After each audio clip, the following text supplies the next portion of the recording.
if you see my next slide of the Global Antimicrobial Resistance Research and Development Hub, which is set up in 2019. So as everyone's quite well aware, India is one of the among country with the highest bacterial disease burden in the world. And so with this hub, it is aimed to help the various countries, not just including neighboring countries, with the allocations of resources for research and development on antimicrobial resistance. So let's move on to the next slide here.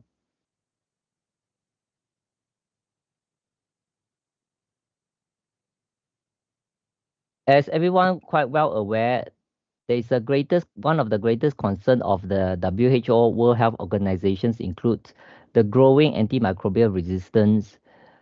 Some of the microorganisms that have been identified include E. coli, okay, which are going to show a one case example, and also Klebsiella pneumonia, Staphylococcus aureus, which is can cause resistance to methicillins, Streptococcus pneumonia, and also Salmonella and Shigella, okay, which is have been found resistant to fluoroquinolones. Okay. Let me take this opportunity to use this example, a qualitative mixed method studies, to paint the pictures of the antimicrobial use.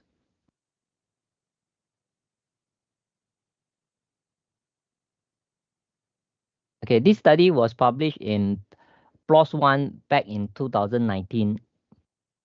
If you can see the titles, without antibiotic, I cannot treat.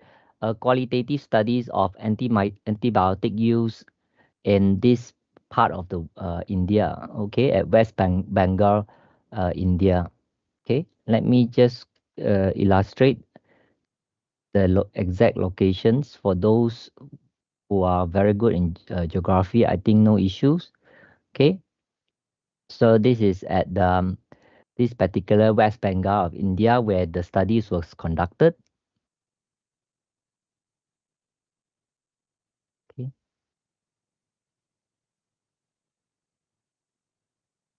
So let us go through the study design of this mixed method study. Okay, was conducted at Ansesson town in West Bengal, India. Okay, the study objective is to understand the knowledge, attitudes, and practices among former, which is allopathic doctors, nurses, and pharmacists, and informal healthcare providers, including those homeopathic doctors. Okay, to understand the perceptions of an antibiotic use and driver for prescription choices, which means that either the patient itself are demanding for antibiotics. Okay. So as I explained earlier, this is a mixed method studies, which include the questionnaire survey. So for this part of method one questionnaire survey, 384 participants involved in this cross-sectional survey. And out of these 384, 96 are doctors, 96 nurses, 96 pharmacy workers, okay, and 96 informal healthcare providers, which is none of the, which is most of them are um, street vendors of medicines, okay. And the method two are qualitative interview conducted among 28 participants. Okay. Let's examine the findings of this mixed method study. Prior to that, let me just highlight again, as everyone very well aware. So for viral infections, okay, comparison with bacterial infections. Okay? So for viral infections which caused by virus, antibiotic are not needed. Okay, it shouldn't be treated with antibiotic. Okay, whereas for bacterial infections, depending on the severities and also treatments, okay, sometimes antibiotic can be prescribed. Some of the common viral infections include common cold, flus, okay, whereas on the other hand, bacterial infections include strep throat, pneumonia, UTI. Okay, I'll show the example of one studies using a UTI later on. Okay, so let's look at the findings of this study. First part, let's examine the questionnaire survey. Okay, as you remember just now, 384 participants took part in this survey. And this slide shows the survey results of these particular questions. Are antibiotics useful for viral infections? If you can recall the slide before, okay, for viral infections, antibiotics are not indicated. Okay, so this is to show their knowledge and also perceptions. There are 5 categories of respondent here. First one is the allopathic doctors. As we all have predicted, only 7.3 show agree that antibiotics are useful.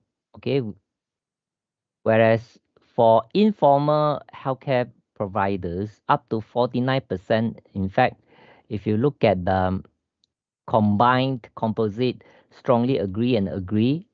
Okay, more than 60% agree that antibiotics are useful.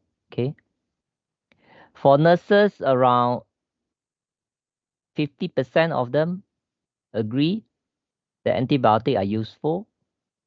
And then for pharmacy workers, up to 70%, okay, agree that antibiotics are useful. So if you look at overall, almost 50% feel like antibiotics are useful for viral infections. So this is contrary to the general pharmacology knowledge, isn't it? That antibiotics should not be prescribed. But this is the reality in conclusions as suggested by this study.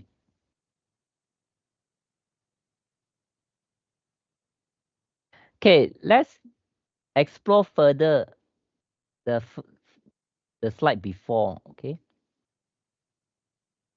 so doctor have comparatively better knowledge, but this better knowledge did not translate into practice of reducing or of not prescribing antibiotic. Okay, so for example, it shows that more than 88% of doctors or more than 85% of informal healthcare providers both will prescribe or giving antibiotic for a viral infection, or in this case cold. Okay,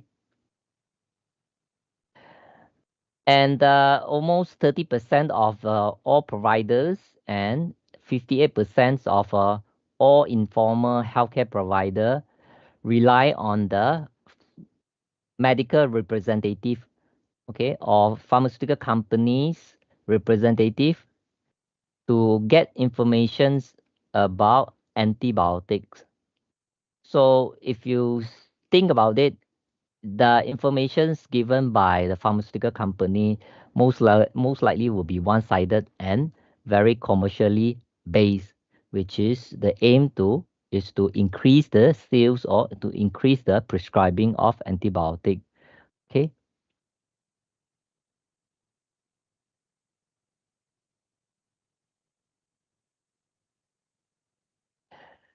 Let us move on to examine the qualitative part, the qualitative interview. So 28 respondents took part in the interview, and these are some of the thematic analysis or code. Okay, so if you look at this particular interview by the doctors, 31 years old male doctors, okay, this is his quote. Most of the patients ask for antibiotic. They think antibiotic are the main treatments. So in the way the doctors are pressurized or are trying to meet the demand by prescribing antibiotic, even though he or she knows that in this particular cold or viral infections, antibiotic is not indicated. Okay. So for this particular informal healthcare provider, it showed that her perceptions towards antibiotic use strongly lean towards information given by pharmaceutical company representative. Okay. So just to highlight again, sometimes the patients could be lack of knowledge, have demanded antibiotic for quick relief, even though that is considered as irrational antibiotic use. Okay. Or sometimes there's this perception that even though I got viral infections, by taking antibiotic, there's a myth that it can help to prevent secondary infections. Okay.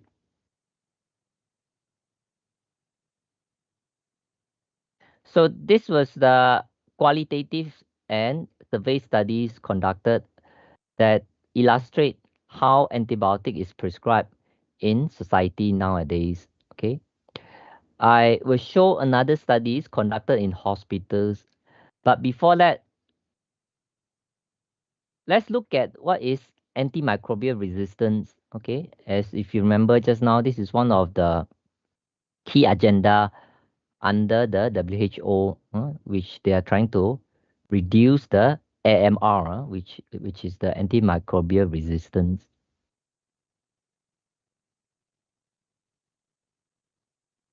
So massive use of antibiotic for the past 80 years since it was being invented or being marketed.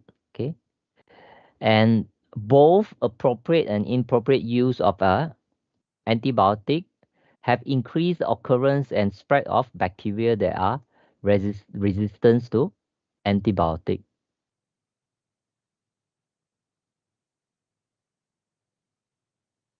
So the following slide just to show how in simplified format, the mechanism could be more complex.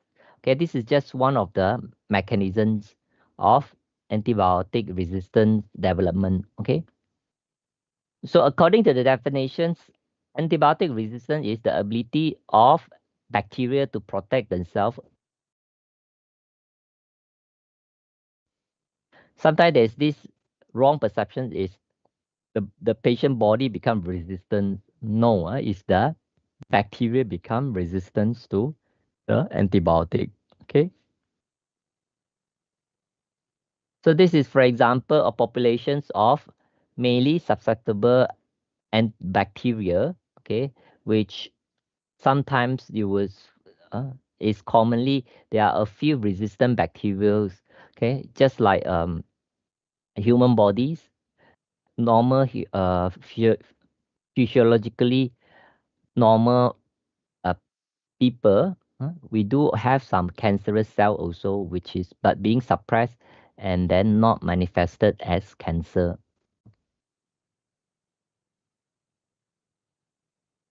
Okay, so if you see these illustrations, the antibiotics given to or either taken orally or intravenously either kill or stop the growth of the susceptible bacteria.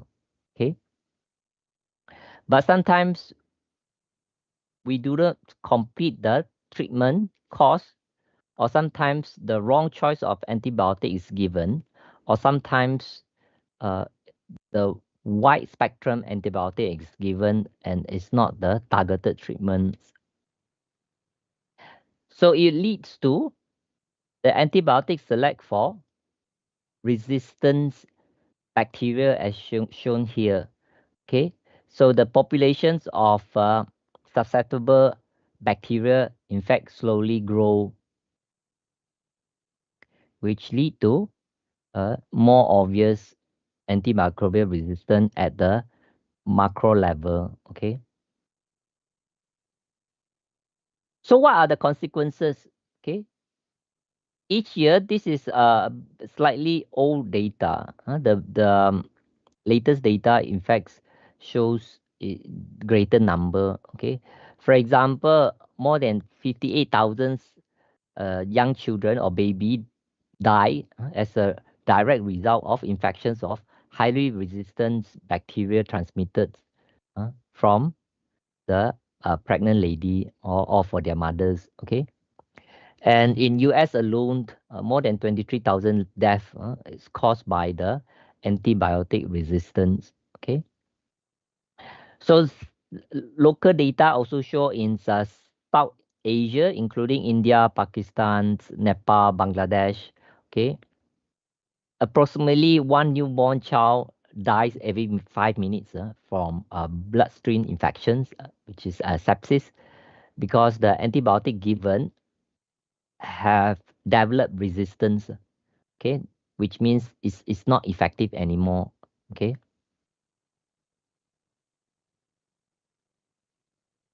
okay, the following slide just to shows how the antibiotic resistance become a global threat.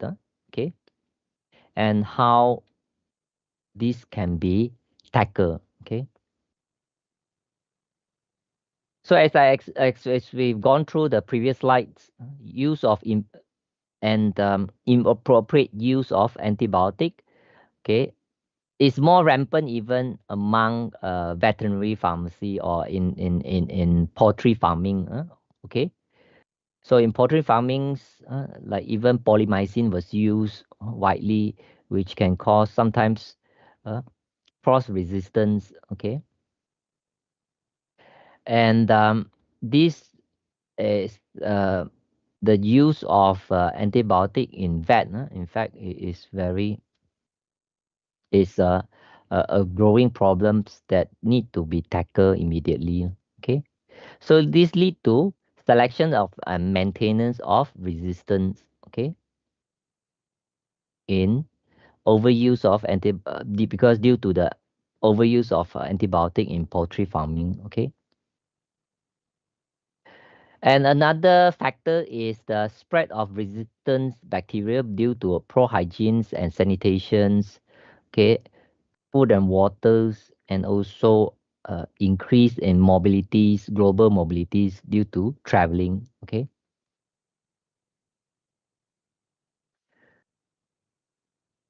Okay. Another factor is lack of new antibiotics. So I'm going to talk about this further. Okay.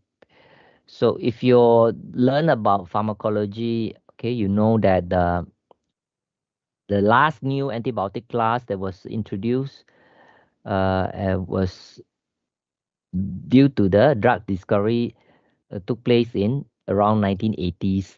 Okay, a lot of this existing antibiotic class have been shown high rate of resistance. Yeah. Okay. So why a lot of big pharma company exit from anti-infective uh, R&D? Okay, why they are stopping their investment for development of new antibiotics? As we can see that these are the list of pharma company have strategically shut down their R&Ds for antibiotic, except Merck, Roche, GSK, and Pfizer, which are still investing in R&D of new antibiotic or new antimicrobial agents. Okay.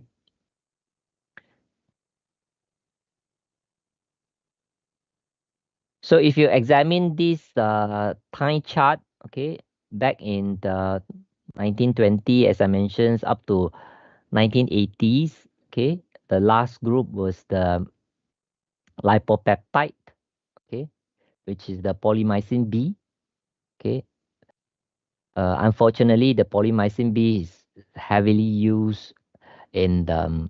It's a broad spectrum antibiotic has been widely used in agriculture and also in the poultry farming. Okay, which can easily cause a high rate of resistance.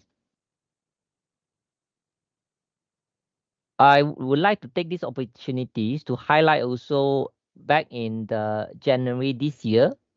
Okay, so there's this news came out talking about scientists have discovered a new antibiotic that can kill drug-resistant bacteria. So the name or the new classification is this Jasuba, sorry, Josurabapin. Okay, but we shouldn't be too excited because, as you know, this is in preclinical stage. If they were to go through the market, then they have to pass the phase 1, phase 2, and phase 3 clinical trial. So if you recall, for COVID-19 vaccine, that was the fastest, was being introduced in market in record times, okay, in less than 1 year. But for normal drug, in order to get the approvals uh, from the regulatory bodies, sometimes take more than 5 years. Okay.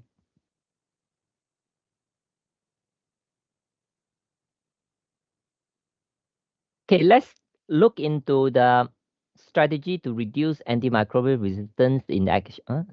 So through antimicrobial stewardships, okay,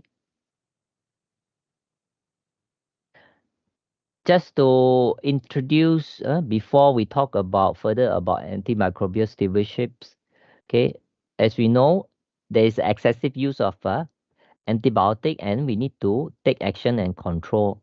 So this is one of the main strategy used now, okay, because previously without antimicrobial stewardships, the prescriber or the medical doctors, they try to use the newly introduced antibiotic that was back in the uh, if you recall back, okay, the new antibiotic class was introduced back in the 1980s, okay, which is now there is no new classes for the last 20, 30 years or so, okay, and also being encouraged by by the pharmaceutical company, and we sometimes they give extra incentive for the prescribing.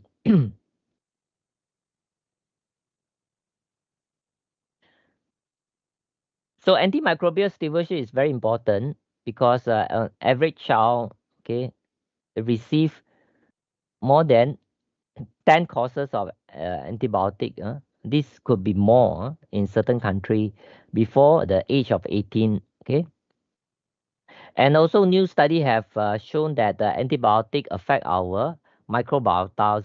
Okay, a lot of new studies about this microbiome. Okay, and the overuse of antibiotic may be contributed to obesity, diabetes mellitus, irritable bowel disease, allergy, and asthma. Okay, which is closely linked with the allergies and also the microbiota.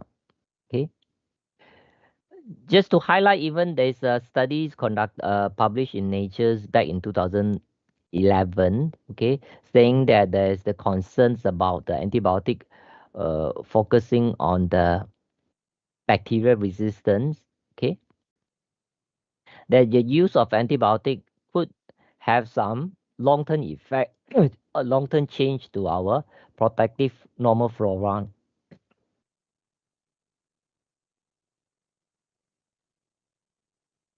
Okay, if we look at the terms antimicrobial stewardships, the obsolete terms used were antimicrobial management or antimicrobial control. Okay, the new term stewardship is more appropriate because it shows that there is this optimal selections, dosage, and durations of antimicrobial treatment, okay, which can give the best clinical outcome for the treatments and prevention of infections, and also to reduce the toxicity, and also in term of resistance, okay.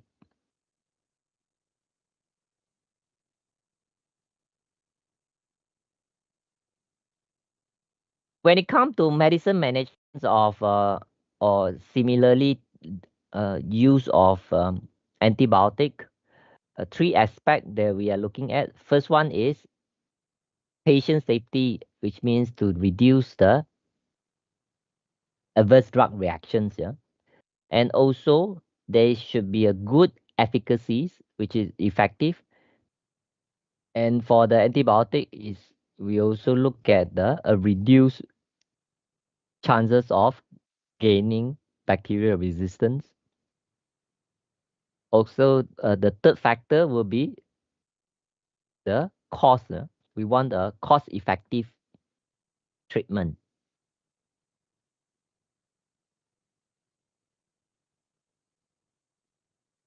Okay, what are the key process for antimicrobial stewardships? Okay, first of all, there are a few challenges before forming a antimicrobial stewardships in the hospitals. Okay, okay. First, we need to assess what are the current practice. Okay, so that we can do a comparison studies. Okay, and then who are the core team member appointed by the hospital management, yeah, to implement or to plan these antimicrobial stewardships. Okay, the strategies used should be proper also to ensure a full success.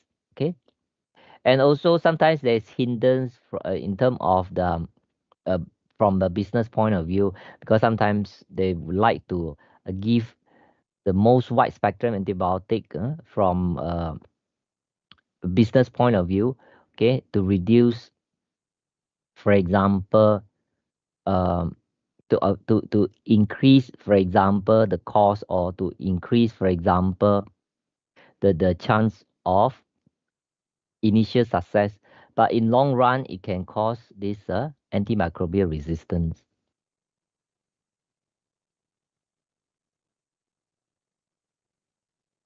Okay, if you look at the first part about assessing the current practice, okay, there are five factors we need to look at.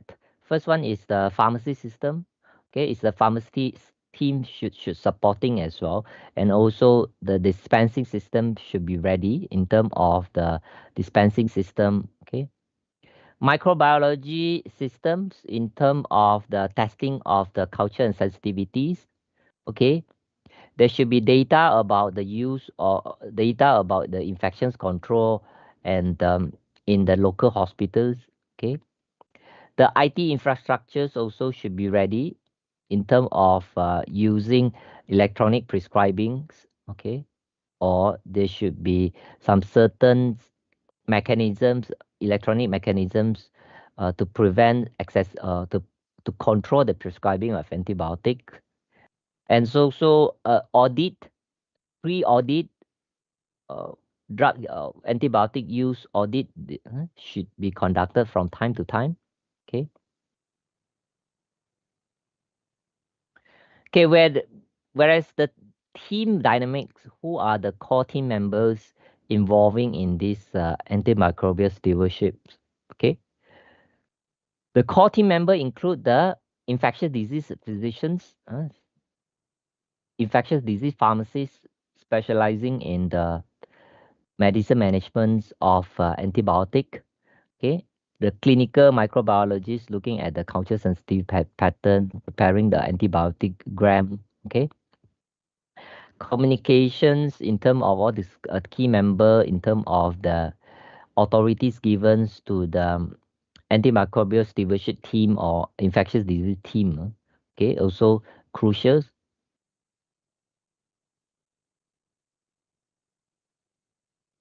Okay, this one shows some evidence-based interventions to improve the antibiotic use. Okay, 7 factors, okay, or 7 evidence are being shown here.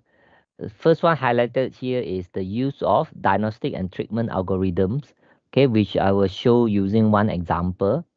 Okay, another example is this use of antibiograms. Okay, this is the example of antibiograms.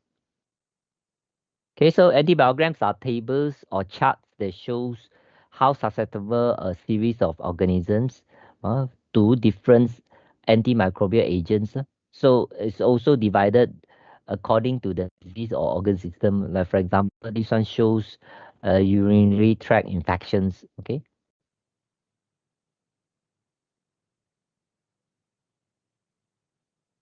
Okay, let me just highlight one studies conducted on how a diagnostic and treatment algorithm is used to reduce the antibiotic use and to control the antimicrobial resistance. And okay, so these are the two. I'm going to show two algorithm here. This is the first algorithm.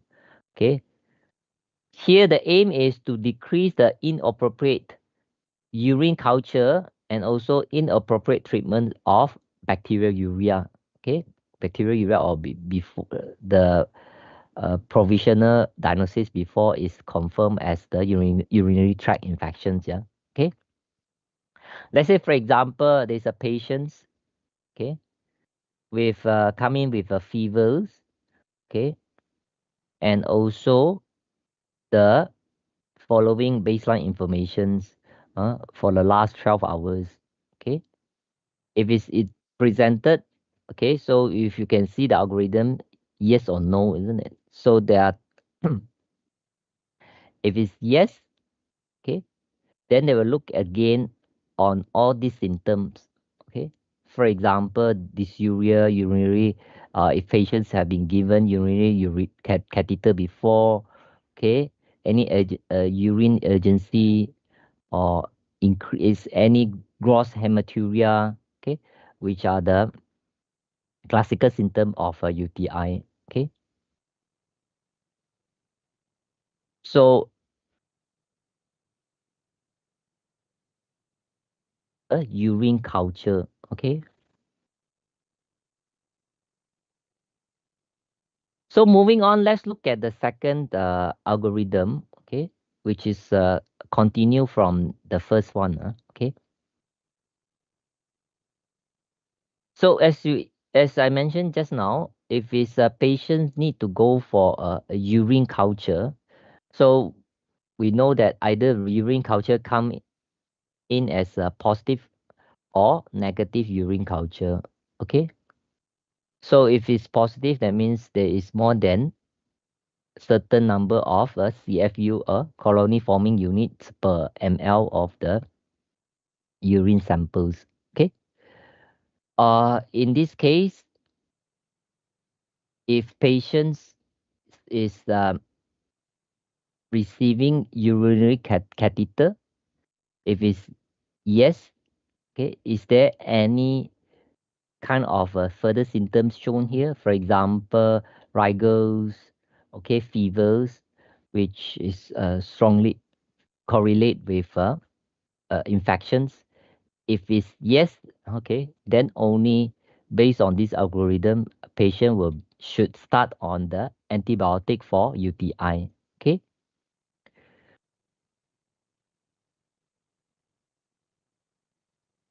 So this one show the results from the concluded studies. Okay.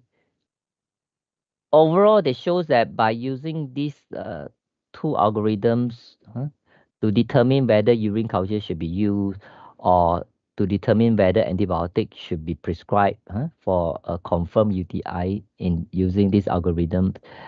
There is this 31% reductions in the use of antibiotic use for UTI, which is a good thing because the most of the cases being prescribed is rational use now. Okay. So if you see this flow chart, okay, they are comparing one, the red line in red color is the usual care group, which is without following this algorithm. And then the intervention group, which is this algorithm is being followed. Okay, it shows that the intervention group that follow these algorithms recorded lower use of antibiotic. Okay.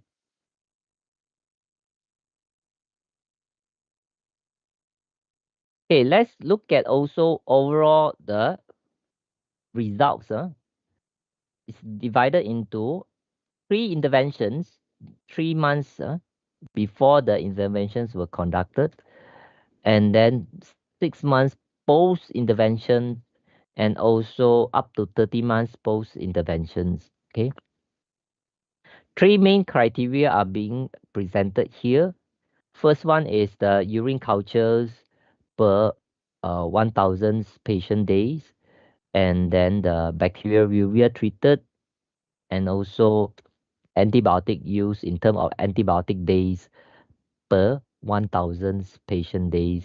Okay, so before the interventions, you see these are the numbers, and then if you can see there's this significant reductions over time, 6 months, and then if over a period of 7 to 30 months, even more uh, pronounced reductions in all these three parameters. Okay, so the study strongly shows that inappropriate urine culture and total antibiotic days went down after setting up these criteria for sending urine cultures and for the diagnosis of UTI. Okay, so to wrap up my today's sharings, let me just quickly show as a pharmacist, especially we also focusing on R&Ds. Okay, what are the few instance? Just now we mentioned that there might be a new class, isn't it? But is this new class going to be approved? Okay, or what is being in the pipeline in terms of a new R&D for antibacterial agents? So this one is published in the Nature Review Microbiology back in 2020s. Okay, these are the some of the antibiotic agents, new antibiotic agents that being investigated or being studied. Okay, so for example, direct acting small molecules. Okay, antibodies and vaccines, which we know vaccination is one of the key. Okay, to prevent or prophylaxis. Okay, they also have this phage and microbiotas. Okay, and sometimes there are some school of thought that's saying that okay, we have so much new sorry, there is a lot of this overuse of antibiotic. Do we need to revert back to compounding pharmacy just like these back old days? Okay, where the pharmacies will compound and then provide based on the patient's symptoms. Okay, these are studies conducted by the esteemed colleague at VIPER. Okay, some of the, for example, they look at this flower lantana camera. Okay, look at the abstract and also the looking into the in vitro antibacterial effect. This was published in the good journals, Oriental journals of chemistry, and some of the another articles also looking at this Lipsy glutinosa, which is also looking at to the in vitro antibiotic activities. Okay, so further studies can be conducted either through better formulations or better through natural products, looking at different way to tackle or to reduce the antibiotic use. Okay, so I cannot stress enough that local studies are very important, just like these two studies I presented. Also, just to highlight also um, my previous studies looking into the antimicrobial use in the health clinics, okay, in Malaysia, So we discovered that high usage of amoxicillin, and due to that, action was taken trying to shift from overuse of this amoxicillin. Quality, as my previous study also shows that quality, that's very important. So there's this fluoroquinolone that we studies, levofloxacins and ciprofloxacins. We're looking at the if it's expired or product qualities, would it have effect or not in terms of the content on causing antibiotic resistance. Okay. And also increasing the knowledge of the healthcare professionals, including medical doctors, are very important. So one of the educational outreach project or educational projects that we have done is to make sure that this antimicrobial resistant and stewardships are included in part of the medical program syllabus. Okay, so this can help to increase the knowledge of medical doctors. Okay, this bring me to the end of my today's sharings. So if you have any if you need further information, please feel free to write to me. This is my email address, ming.long@bath.edu. Okay, so thank you very much. Give the screen back to the organizer and chairperson. Feel free to if you have any questions. Thank you. Thank you very much.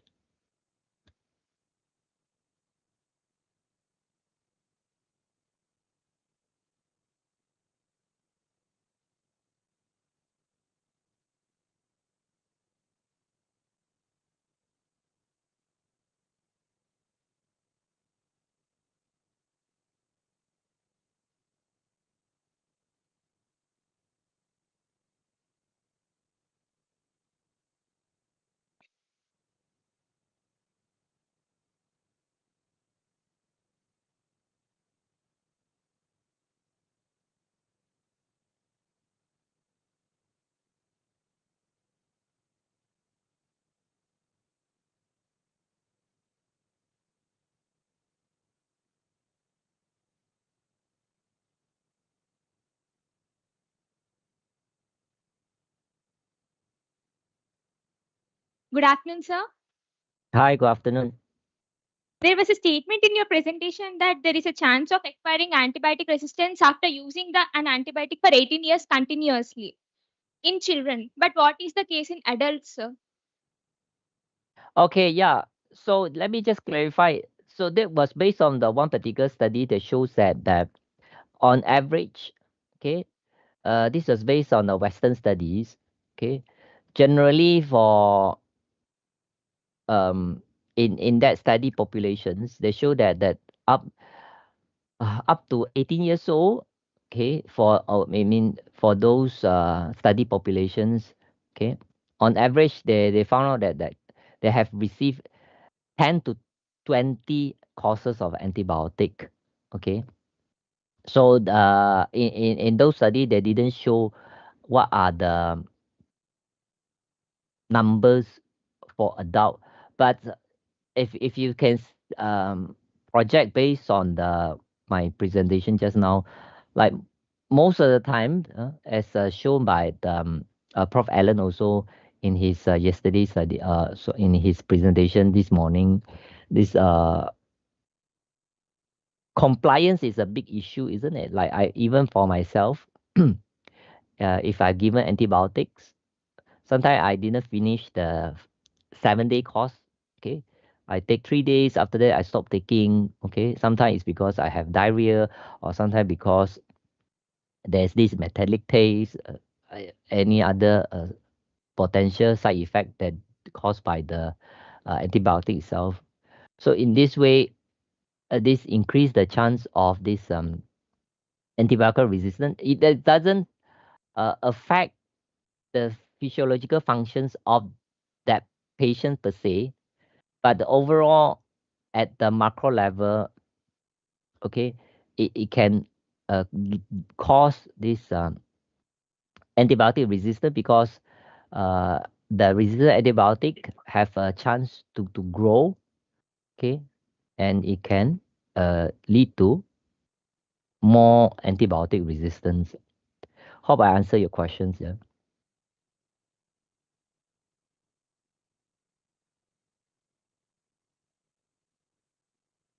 Yes, sir. thanks.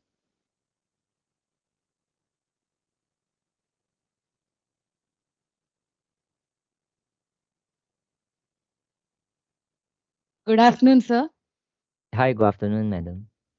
Sir, are there any other reasons other than overusage for antibiotic resistance? Yes, it could be, for example, not just overusage in the humans, overusage in the poultry farming, and also in the productions, also in the waste systems, the world. Okay, it is one establishing various pharmaceutical manufacturers in the regions. So the wastewater also containing antibiotic. Uh, Another one that could be cause the antibiotic use, but main one is this the main usage or over usage of this in poultry farming. I'm sure you come across sometimes um no like for example myself sometimes when I take the a chicken meat, I have these rashes, and then the one of the thing I speculate is this the either it could be residuals of these steroids or hormone, or could be residual antibiotic uh, being given through a feed to the chickens. Yeah. Okay. Yes. Any other questions? Good afternoon, sir. Hi, good afternoon. What are the different actions to act resistance? What are the different actions to Good afternoon, sir. Yeah. The question is, what are the different actions to fight against antimicrobial resistance, sir? Okay. So it's very good questions. As mentions at there are different levels at the ministry. At the World Health Organization level. There's if in fact there's a lot of international collaborations. Okay, like for example, antimicrobial resistance week. Okay, to create awareness and also to come out with different regulations to control the maximum amount of antibiotic can be given or to the poultry farm, and also looking at the new way of new antibiotic. Okay, so these are at the initiative by India to have there will be a better control in terms of sales and supply of antibiotic. Okay, so it take a concerted effort by all player to make sure that there is a proper uh, control and reductions of the use of antibiotic. But most importantly is this poultry farming. This including the fish farming also. Okay, the farming they use antibiotic also, which like for example salmon. Okay, this which is one of the price commodity for the salmon farmer, and then the type of antibiotic they use to make sure the the fish doesn't get infections. Okay, but somehow it remain in the food chain. Okay, so for pharmacy students, we also play a role. For example, uh, create awareness. I'm sure you have done various public health events to create awareness, to educate people. Like for flu, or for cold, it is not necessary to use antibiotic. Okay. Any other questions?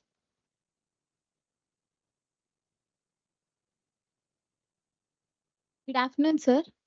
Hi, good afternoon. What strategy is being employed to develop a new antibiotic with bacteria resistant? That's very good points. Let's come back to the drug design, isn't it? Okay. And I'm sure you come across in your pharmaceutic lectures. Okay. So one of the thing is if you remember the slides I mentioned about different new antibacterial agents that could be used, not just targeting on killing the bacteria. Last time, the strategy was to kill the bacteria, isn't it? Like Bacterium latan group, okay? And now they're looking at the new strategies, reduce the bacteria functions in the body, okay? So that are some of the new they are now under the preclinical stage now. It's not in the market yet. And also we can have better formulations. For example, different control release or a better quality. If you recall back, my studies conducted, they examined the fluoroquinolones, okay, by having fluoroquinolones that comply to the, for example, India Pharmacopoeia. Okay, so like each tablet should have at least 90% of the drug content, and also bioavailable. So this can also help to reduce the antibiotic resistance, or can ensure that there is better control. Okay. I'm not sure whether I answer your questions. Yeah. So through R&D, different type of R&D is using different approach. Okay. They have this high throughput screening, looking at the different molecular proteins that can help to reduce or they can help to counteract on those different type of resistant bacteria, like MRSA. Okay.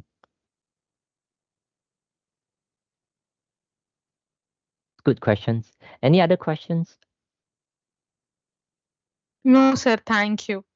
Thank you so much. Please join me in giving our dignitary a big round of applause as we express our deepest appreciation and admiration for his exemplary leadership and service. Thank you, sir, for taking your time and sharing your invaluable knowledge with us. Thank you, sir. Thank you. See you, everyone. Thank you. Cheers.